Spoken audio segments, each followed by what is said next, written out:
నాకు సువార్త చెప్పింది సిఎస్ఐ పాస్టర్. సిఎస్ఐ వాళ్ళతోటి బ్యాప్టిజం తీసుకోవద్దని నేను దేవునికి ప్రార్థన చేశాను. ఇదే బైబిల్ పట్టుకొని నీకు సువార్త చెప్తే ఇదే బైబిల్ పట్టుకొని వచ్చి నా 2 చెంపులు వాయిస్తానావు కదా అంటాడు. ప్రభువైన యేసుక్రీస్తు నామమున మీకు అందరికీ శుభం తెలియజేస్తున్నాను. మన ప్రభువుకే ఘనత మహిమ ప్రభావములు కలుగును గాక. నా పేరు లూకా అండి. మాది వరంగల్ జిల్లా భూపాలపల్లి మండలం, అంటే ఇప్పుడు డిస్టిక్ అయింది. అది వరంగల్ నుండి 70 కిలోమీటర్లు. Complete agency area. అటు నేను సేవకి వెళ్ళినప్పుడు మాకు బస్సులు నడిచేవి కావు. భయంకరమైన ఏరియాలో దేవుడు నన్ను సేవకు పిలిచినప్పుడు నేను వెళ్ళి అక్కడ పరిచయం చేస్తున్నాను. దేవుని యొక్క కృపను బట్టి 1990లో నేను దేవుణ్ణి తెలుసుకున్నాను. అంటే అప్పుడు నేను 4వ తరగతి చదువుతున్నాను. చిన్న పిల్లవాడిగా ఉన్నప్పుడు ప్రభు ఒక అద్భుతమైన రీతిగా ఒక సేవకుని, సిఎస్ఐ చర్చ్ పాస్టర్, నన్ను దేవుడు రక్షించటానికి ఆయన ప్రణాళికలో నేను ఉన్నాను. కాబట్టి ఒక సేవకుని యొక్క సైకిల్ను దేవుడు, ఆ పాస్టర్ గారి సైకిల్ పంక్చర్ అయింది. మా ఇల్లు బస్సులు నడిచే మెయిన్ రోడ్కు ఉంటుంది. మా ఇల్లు పంక్చర్ అయితే ఆ సేవకుడు సైకిల్ పెట్టడానికి ఆ రోడ్డు మీద తోసుకుంటూ వస్తున్నాడు. అప్పుడు నేను రోడ్డుకే నిలబడ్డాను. తమ్ముడు, ఇక్కడ ఎవరైనా క్రిస్టియన్స్ ఉన్నారా అని అడిగాడు. అప్పుడు నేను చిన్న బాలుని, 4వ తరగతి. అన్న, ఇక్కడ ఎవరు క్రిస్టియన్ లేరు అని చెప్పాను. దేవుడు ఆ టైంలో ఆ సేవకుని పంపించడం, ఆ సైకిల్ మా ఇంటి దగ్గర పెట్టుకొని, తర్వాత నెక్స్ట్ వారం వచ్చి దేవుడు అతని ద్వారా సువార్త ప్రకటించడము. మా ఊర్లో క్రైస్తవులు అనేవారే ఎవరు లేరు. మాది సొంతూరు పర్కల నుండి పాస్టర్ విజయ్ పీటర్ గారు, అంటే మన బోయస్ కోత్ అన్న వాళ్ళకు, సామెల్ కోత్ అన్న వాళ్ళకు ఒక 4-5 సంవత్సరాలు చాలా దగ్గరగా ఉండేవాడు. అతని ఊరు, అతడు సేవ చేస్తున్న ప్రాంతానికి మా ఊరు 17 కిలోమీటర్ల దూరంలో ఉంటుంది. ఆ ఊరిలో నుండి దేవుడు నన్ను అద్భుతమైన రీతిలో, ఆశ్చర్యకరమైన విధానంలో ఒక సేవకుని, సిఎస్ఐ సేవకుని పంపించి సువార్తను ప్రకటించి దేవుడు నన్ను సంధించి, నన్ను దర్శించి అన్యత్వంలో నుండి దేవుడు బయటికి తీసుకొచ్చాడు. నేను ఆ చిన్న బాలుడిగా ఉన్నప్పుడు అదే నెలలో మాకు లెసన్, యేసు సిలువలో చనిపోయాడనే లెసన్ అయింది అదే వారంలో, సబ్జెక్ట్ స్కూల్లో. అది నాకు బాగా గుర్తున్నది. అప్పుడు నేను ఆ పాస్టర్ గారితో అన్నాను, పాస్టర్ గారు, మాకు మొన్ననే లెసన్ అయింది, ఇట్లా యేసు సిలువేయబడము, ఇట్లా సిలువ కూడా ఉంది అని చెప్పాను. పాఠం చెప్పారు స్కూల్లో. ఈ సిఎస్ఐ పాస్టర్ నాకు చెప్పినప్పుడు నాకు వెంటనే స్కూల్లో చెప్పిన సబ్జెక్టు గుర్తుకొచ్చింది. అలా ఆ పాస్టర్ గారు వారం రావడం, నాకు సువార్త చెప్పడం. అప్పటికి మా ఊర్లో ఎవరు క్రైస్తవులు లేరు. నేనొక్కరిని ఆ పాస్టర్ గారు వచ్చినప్పుడు చేర్చుకొని, ఆయనకు ఆతిథ్యం ఇచ్చి మా ఇంట్లోనే ఉంచుకొని, మా స్కూల్ పిల్లలందరినీ నేను ఆయన సండే వచ్చేసరికి గ్యాదర్ చేసేవాను. హల్లెలూయా. ఆ పాస్టర్ గారు నా చూసి, తమ్ముడు, నేను వచ్చేసరికి ఇంతమందిని గ్యాదర్ చేస్తున్నావు, దేవుని ప్రణాళికలో నువ్వు ఉన్నావు, ఇక్కడ పెద్ద సంఘం అవుతుందని అన్నాడు. నా హృదయంలో మాత్రం నేను అది నమ్మలే. ఎందుకంటే మా ఊరిలో ఎవ్వరు దేవుని నమ్మిన వాళ్ళు లేరు. అది ఎట్లా సాధ్యమవుతుంది అని అనుకునేవాడిని. కానీ ప్రభు ఈరోజు 4 చర్చిలు ఇచ్చాడు మా ఊళ్ళో. హల్లెలూయా. ఆ చిన్న పిల్లవాడిగా నేను ఒక్కని దేవుడు నన్ను నిలబెట్టుకొని, మా అమ్మకు గుండె దడ అంటే హార్ట్ ప్రాబ్లం, మా అమ్మను కంప్లీట్గా అన్ని హాస్పిటల్ తిప్పిండు మా నాన్న. అన్ని హాస్పిటల్ తిప్పినా కూడా మాంత్రికులు అంటే అన్యులు కాబట్టి తిరగని చోట్లేదు. అన్నతో నేను ప్రార్థన చేయించాను, ఆ పాస్టర్ గారితో. నేను అడిగాను, నాకు కొత్త నిబంధన బైబిల్ ఇచ్చాడు. ఆయనే గనక నాకు ఆ రోజు ఆయన సైకిల్ పంచర్ కాకపోతే మా ఇంటి దగ్గర సైకిల్ పెట్టేవాడు కాదు, నాకు సువార్త అందేది కాదు. హల్లెలూయా. ఈ మాటను, ఈ విషయము నేను ఎందుకు నొక్కి చెప్తున్నానంటే, నాకు పాస్టర్ గారి ద్వారా నాకు అమలాపురంలో ప్లస్ ఈ రోజు కూడా ఒక చిన్న మాట నా హృదయాన్ని గుచ్చుకున్నది. పాస్టర్ గారు ఏమన్నారంటే, నేను ముఖస్తుతి కొరకు చెప్తలేను, దేవుని మహిమార్థమై చెప్తున్నాను. నాకు అనేక ప్రాంతాలు తిరగడం ఇష్టం. మనం వెళ్ళాలి. విశ్వాసులు మన చర్చికి వచ్చే వాళ్ళే ఆత్మలను సంపాదించరు, సువార్తకి వెళ్ళరు. మనం వెళ్ళాలి అన్నాడు పాస్టర్ గారు. మేము పైన మాట్లాడుతున్నప్పుడు అది నా హృదయాన్ని బాగా కుచ్చుకున్నది. హల్లెలూయా. బాగంటే బాగా గుచ్చుకున్నాను నన్ను. వాస్తవం. ఆ సేవకుడే కనుక రాకపోతే నాకు సువార్త అందనా? పాస్టర్ గారు బెంగళూరు వెళ్ళినప్పుడు పాస్టర్ గారి గ్రూప్లో నేనున్నాను, వాట్సాప్ గ్రూప్లో. పాస్టర్ గారి యొక్క ఆ ఫొటోస్, ఆ చర్చ్ ప్రీచింగ్ అవన్నీ చూసి నేను చాలా సంతోషపడ్డా.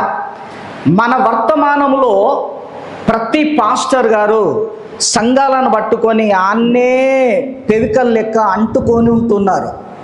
సంఘాన్ని పట్టుకొని సంఘము, పాస్టరు, విశ్వాసులు అక్కడే ఉంటున్నారు. మన వర్తమానంలో పాస్టర్గా చేస్తూ సువార్తకి వెళ్ళేవారు ఎవరు లేరని నేను ఈ మెసేజ్లోకి 1997లో ప్రభు అయిన యేసుక్రీస్తు నామమున బ్యాప్టిజం అనే మాట ఒక సహోదరుని ద్వారా విన్నాను. హల్లెలూయా. నేను హైదరాబాదు బాలాపూర్ ఎక్స్ రోడ్డులో నేటివ్ అనే సంస్థలో బైబిల్ ట్రైనింగ్ చేస్తుంటే ఒక సహోదరుడు వచ్చి, మీరు ఎలా బ్యాప్టిజం తీసుకున్నారు అన్నాడు. యేసుక్రీస్తు నామమున బ్యాప్టిజం అనే పేరు నేను 90లో దేవునిలోకి వస్తే 97వ సంవత్సరములో మొట్టమొదటిగా భూమి మీద ఒక మనిషి ద్వారా విన్న, నోటి నుండి విన్న మాట బైబిల్ ట్రైనింగ్లో. హల్లెలూయా. ఆ సహోదరుడే గనక అక్కడికి రాకపోతే నాకు యేసుక్రీస్తు నామమున బ్యాప్టిజం తెలిసేదే కాదు. ఆ సహోదరుడు అక్కడికి ఎందుకు వచ్చాడు అంటే, మాకంటే ముందు బ్యాచ్ అతన్ని. అక్కడ ట్రైనింగ్ చేసి అతడు పరకలకు వెళ్ళిపోయాడు మా ప్రాంతంకు. అతని హృదయము మండుచున్నదట, పాస్టర్ గారి హృదయం మండినట్టు. అరే, నేను తెలవక అక్కడ బైబిల్ ట్రైనింగ్ చేసి వచ్చాను, నాలాంటి సహోదరులు ఉన్నారు, నేను వెళ్ళి వాళ్ళకు చెప్పాలి అని వచ్చాడు. అయితే ఆ గేట్లు ఎప్పటికేసి ఉంటాయి బైబిల్ ట్రైనింగ్, ఒక లంచ్ టైంలో మాత్రమే తీస్తారు. ఆ లంచ్ టైంలో ఆయన బేసిక్ చేసుకొని లంచ్ టైంలో మేము బయటికి అట్లా వెళ్ళి వస్తాం. ఆ టైంలో అతను లోపలికి వచ్చాడు.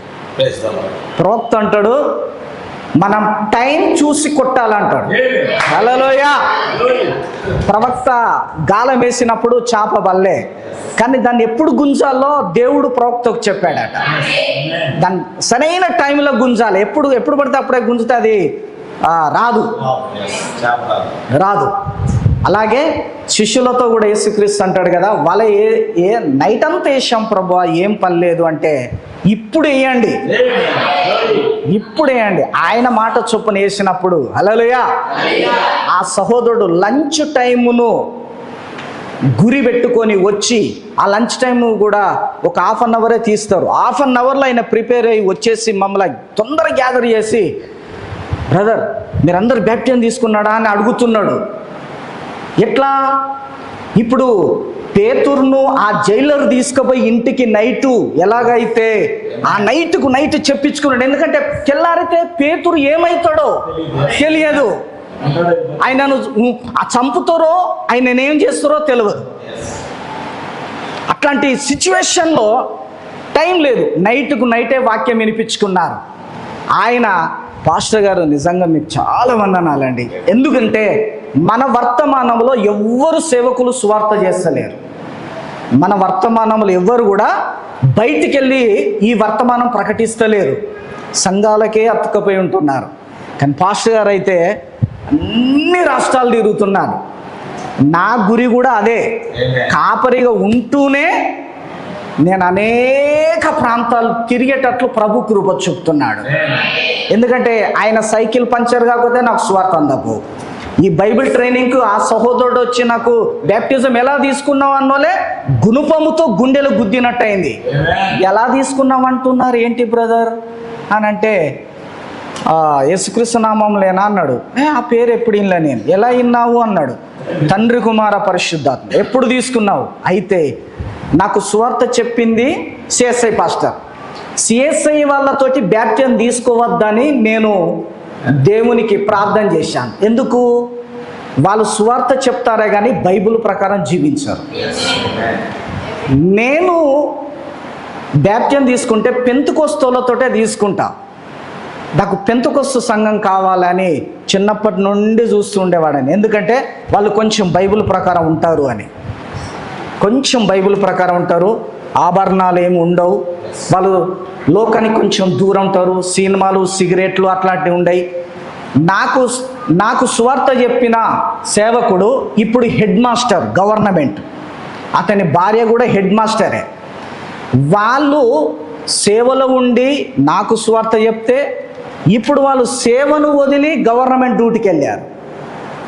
ఆయన చిన్నప్పుడే చెప్పాడు, తమ్ముడు నీవు మా దగ్గర రక్షణ పొందుకొని నేను సువార్త చెప్పాను, ఈరోజు నన్ను ఇదే బైబిల్ పట్టుకొని నీకు సువార్త చెప్తే ఇదే బైబిల్ పట్టుకొని వచ్చి నా 2 చెంపలు వాయిస్తానో కదా అంటాడు. హల్లెలూయా. ఇదే బైబిల్ పట్టుకొని వచ్చి నా 2 చెంపలు వాయిస్తున్నావు కదా అంటాడు. ఎందుకు? ఈ వర్తమానం అతనికి చెప్తున్నాను, అతడు దాన్ని త్రో చేస్తున్నాడు, ఏమాత్రం కూడా వినట్లేదు. అయితే అతని కొరకు ప్రార్థన చేస్తున్నాను. అతని తమ్ముడు యేసుక్రీస్తు బ్యాప్టిజం తీసుకున్నాడు, కానీ ఆ బ్రదర్ తీసుకోలే, వాళ్ళ భార్య కూడా తీసుకోలే. ప్రార్థించండి వారి కొరకు. నాకు సువార్త చెప్పాడు, కానీ అతడు నిజమైన వర్తమానంలో లేడు, అదొక బాధ. దేవుని యొక్క కృపను బట్టి మా సొంత ఏరియా నుండి నేను భూపాలపల్లి అనే ప్రాంతానికి వెళ్ళాను. అది చాలా డీప్ ఫారెస్ట్, చిరుత పులులు ఉంటాయి, అడవి లోపల భయంకరమైన అడవి. అది ఛత్తీస్గఢ్కు 40 కిలోమీటర్ల దూరంలో ఉంటుంది. మా ఊరు నుండి 40 కిలోమీటర్లు ఛత్తీస్గఢ్, బీజాపూర్ డిస్టిక్ వస్తుంది. మాకు గోదావరి 37 కిలోమీటర్ల దూరం మా ఊరు నుండి. ఇప్పుడు ఈ గోదావరి నది ఉంది కదా, రాజమండ్రి దగ్గర కలిసేది, 37 కిలోమీటర్లు అయితే మాకు ఆ గోదావరి నది వస్తుంది. అడవి ప్రాంతంలో దేవుడు నన్ను అక్కడికి పిలుచుకొని పరిచర్య జరిగిస్తున్నాడు. మా యొక్క చిన్న సంఘం కొరకు ప్రార్థించండి. అయితే ఈ వర్తమానం కొరకు దేవుడు నన్ను ఆ అడవిలోకి ఎందుకు పంపాడా అని చాలా బాధపడేవాడిని. నేను చాలా అంటే చాలా బాధపడేవాడిని. నాకేమో సిటీ సైడ్ చేయాలి అని పరిచర్య ఆలోచన, కానీ లోపట మాత్రము అడవి ఏరియాలనే చేయాలని అనిపించేది. పరిస్థితులను బట్టి చూస్తేనేమో సిటీ సైడ్ చేయాలని అనిపించేది. కానీ దేవుని యొక్క కృపను బట్టి పాస్టర్ గారు ఇంతకుముందు చెప్పారు, యోనానే ఎందుకు పంపిస్తున్నాడు, యోనా పోకున్నా కూడా ఆయననే ఎందుకు పంపిస్తున్నాడంటే, మన వర్తమానంలో ఉన్న ప్రతి సేవకుడు మా ఏరియాకి వచ్చి వాళ్ళు ఇచ్చే సాక్ష్యం ఏంటంటే, లూకా బ్రదర్ అయితేనే ఈ ఏరియాలో ఉండగలుగుతాడు, ఇంకెవ్వరు ఉండలేరు. హల్లెలూయా. ఇంకెవ్వరు ఉండలేరు. నా భార్యకు కూడా అడవి ఏరియా అంటేనే ఇష్టం.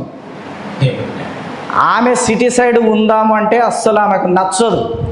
చాలామంది సిటీని కోరుకుంటారు, కానీ దేవుడు ఒక్కొక్కరికి ఒక్కొక్క స్థలమును ఒక స్థానమును కేటాయిస్తాడు.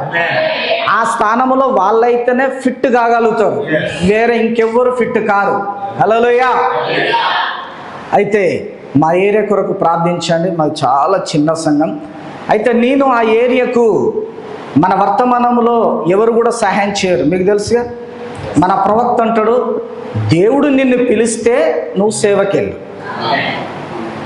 రేపు సేవకెళ్ళి, ప్రభువా నాకు ఇంట్లో నాకు పోషణకు లేదు, నా పిల్లల చదువుకు లేదని నువ్వు బాధపడవలసిన ఆ పరిస్థితులు వస్తాయి. కాబట్టి దేవుడు నిన్ను పిలుచుకుంటే నువ్వు వెళ్ళు, లేకపోతే వెళ్ళకని మన ప్రవక్త అనేక మెసేజ్లలో చెప్తుంటాడు. దేవుని యొక్క పిలుపు ఉంటే మనము దేవుణ్ణి అడగవచ్చు, ప్రభువా మా పరిస్థితి ఏంటి అని. అయితే దేవుడు నాకు బ్యాప్టిజం ఇచ్చింది వరంగల్ మార్పు గారు. ఈ ఆంధ్రప్రదేశ్ వాళ్ళలో ఏరియాలో ఆయన తెలియని పాస్టర్ లేరు, తెలియదా? ఓకే. అయితే మా సహోదరుని ద్వారా తీసుకున్నాను. నాకు లూకా అని పెట్టాడు. అయితే ఆయన నవ్వుకుంటా అన్నాడు, లూకా అయిన డాక్టర్, మరి నీ పేరు ఎందుకు వచ్చిందో నాకు అని అన్నాడు. సడన్గా అన్నాడు, నేను నా క్లాస్మేట్ను కూడా బ్యాప్టిజం ఇప్పించాను, శ్రీనివాస్ రెడ్డి అని. అతనికేమో ఇస్రాయేల్ అని పేరు పెట్టాడు, నాకేమో లూకా అని పెట్టాడు. నేను కూడా అనుకున్నాను, అదే లూకా బైబిల్లో వైద్యుడు కదా, అసలు ఏంటి ఏం పని లేదు, మరి ఎట్లా? ఆయన అన్నాడు, బ్రదర్, ప్రతి పేరు వెనకాల దేవుని ఉద్దేశము ఉంటుంది. అబ్రాము నుండి అబ్రహాము, యాకోబు నుండి ఇశ్రాయేలుగా, షారాయి నుండి షారగా. నేను అది బాగా నమ్ముతాను, నిజంగా దేవుని చిత్తం ఏదో ఉంటుంది అని. హల్లెలూయా. అయితే నేను అటు సేవకైతే వెళ్ళాను, కానీ ఏం చేయాలో అర్థం కాని పరిస్థితిలో దేవుడే అనుకోకుండా ఒక వైద్యం నేర్చుకో అనే ఆలోచన ఇచ్చాడు, ఒక వైద్యం. అయితే ఇంకొక మన వర్తమానం సహోదరుడు చెప్పాడు, ఎలక్ట్రీషియన్ పని నేర్చుకోండి బ్రదర్ అని. కానీ నాకు దాని మీద ఇంట్రెస్ట్ లేదు ఎందుకో.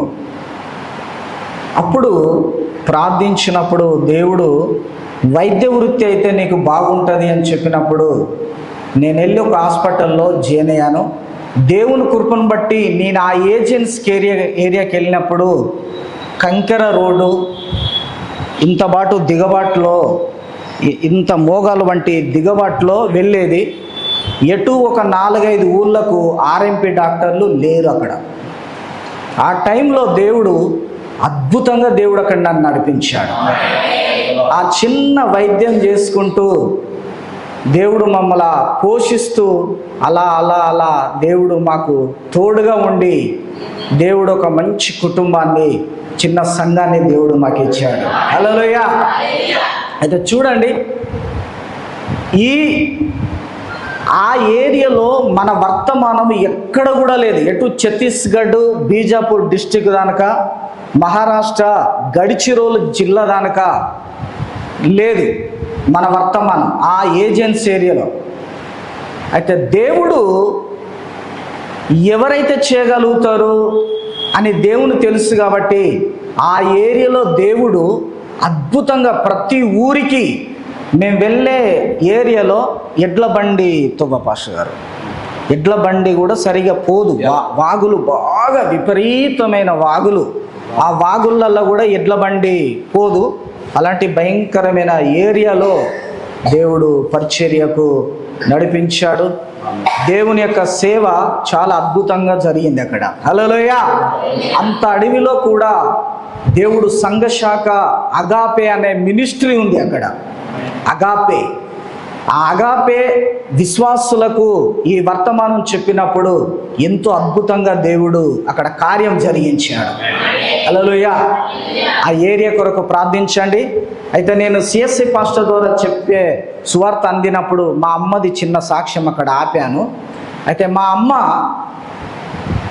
ఈ హార్ట్ ప్రాబ్లం తోటి 3 సంవత్సరాలు మంచాల నుండి లేవక, మలమూత్రములు మంచాలనే మా నాన్న కింద డబ్బా పెడితే మా నాన్న ఆ డబ్బాను తీసి బయట పడేసేది. మూత్రం అంటే మా అమ్మ లేవదు, అన్నీ కూడా మంచాలోనే లేచి కూర్చోవడానికి కూడా చేతగాని పరిస్థితి. దేవుడు అద్భుతంగా మా తల్లిని, ఆ సహోదరుని ప్రార్థన ద్వారా, నా ప్రార్థన ద్వారా దేవుడు మా అమ్మకు స్వస్థత కలుగజేశాడు. మా అమ్మకు స్వస్థత కలుగచేసిన తర్వాత ఒక్కొక్క కుటుంబం ఒక్కొక్కరు దేవుడు అలా మార్చి ఈరోజు 4 చర్చిలను అక్కడ దేవుడు ఇచ్చాడు. హల్లెలూయా. మా అమ్మ దాదాపుగా సిక్ అయిందని మా బంధువులలో అందరికీ తెలుసు. అప్పుడు మన ప్రవక్త అంటాడు, దేవుడు మనుషులను తన దగ్గరికి రాబట్టుకోవడానికి మొదట ఒక వింత కార్యాలు చేస్తాడు అంటాడు. ఆ వింత కార్యాలలో ఏంటి అంటే కొన్ని స్వస్థతలు. ఈ స్వస్థతల ద్వారా దేవుడు మొదటిగా ఆకర్షిస్తాడు. ఇది మొదటి ఈడుపు. స్వస్థతలు మొదటి ఈడుపు. ఈ స్వస్థతల ద్వారా మొదటి ఈడుపు అనే వలనేసి అటు తర్వాత హృదయ రహస్యాలు, అటు తర్వాత 3వ ఈడుపు వాక్యం. ఇది ఆయన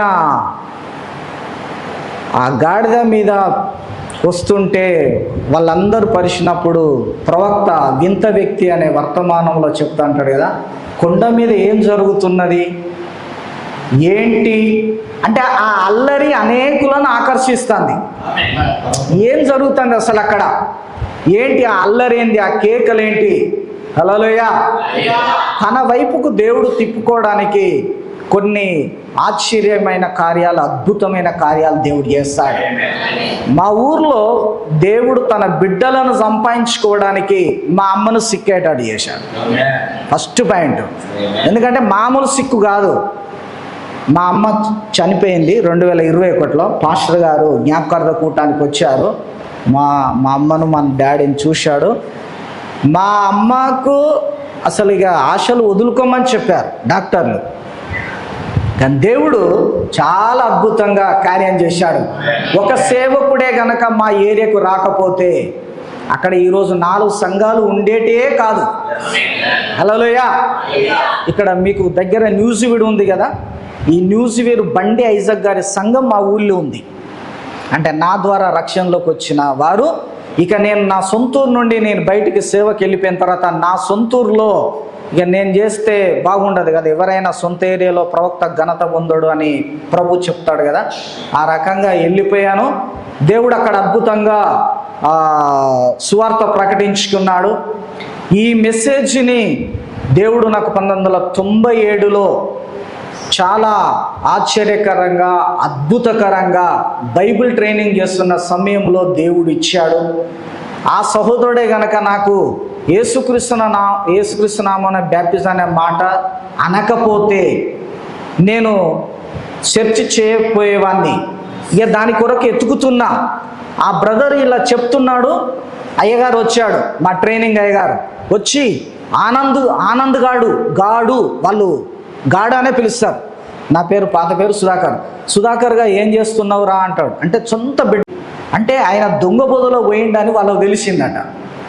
ఆయన వచ్చేసరికే మాకు మాత్రం 4 మాటలు చెప్పాడు. మీరు ఎలా బ్యాప్టిజం తీసుకున్నారు బ్రదర్?